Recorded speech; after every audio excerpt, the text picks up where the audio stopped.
Do you ever feel uneasy glancing at your own reflection?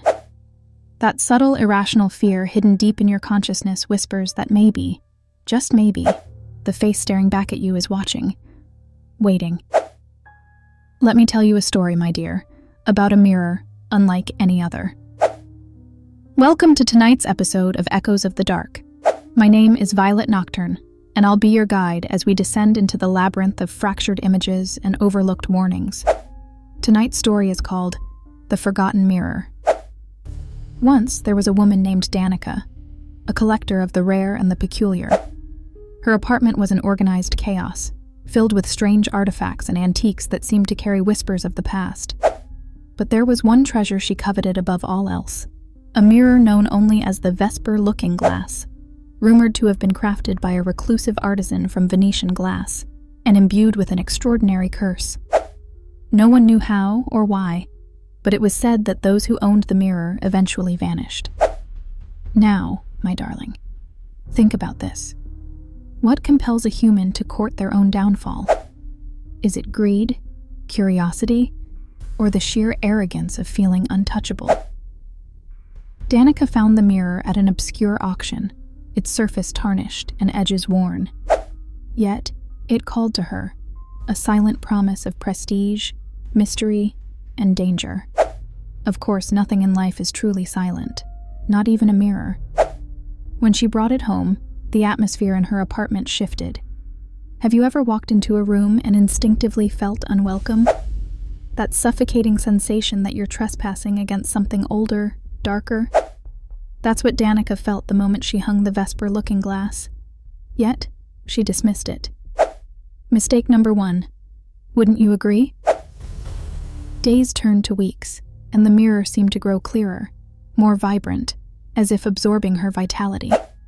Still, it hung silently on her wall, its gilded frame swallowing light and exuding a kind of shadowy presence. And then, it began. Little things at first. Reflections that lingered a fraction of a second too long. Objects in the room subtly misaligned in the glass despite being untouched. And then, in the still of night, muffled whispers. Not in her ears, my dear, but from behind the mirror itself. Danica's friends noticed her change. She appeared stretched thin, distracted, as though some invisible weight bore down on her shoulders.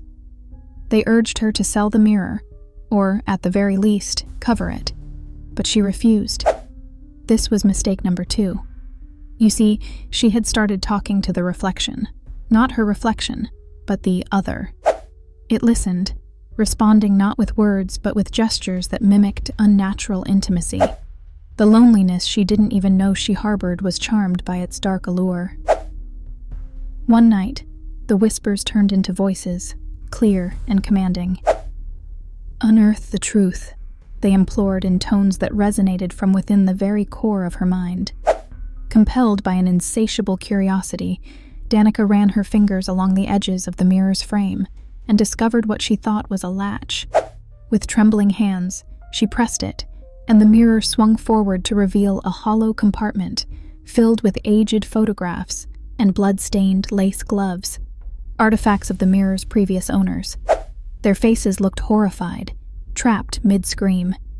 Yet she felt a kind of kinship with them, didn't she?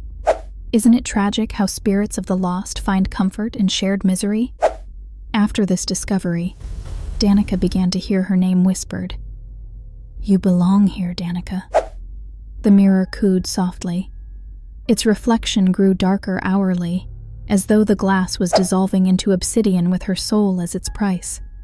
The exact sequence of events leading to her disappearance remains elusive. All that is known is that neighbors soon reported ominous, glowing cracks of light escaping from her window just before silence consumed the apartment. The mirror was gone when authorities arrived. Stolen, misplaced, spirited away? Who can say? Yet, rumors whisper that the Vesper Looking Glass always finds a new victim. To this day, its cursed surface remains hidden somewhere, waiting, watching. Perhaps it's in a dusty antique shop nearby, or perhaps you've already seen it. Now tell me, beloved listener, have you looked into your mirror lately? No?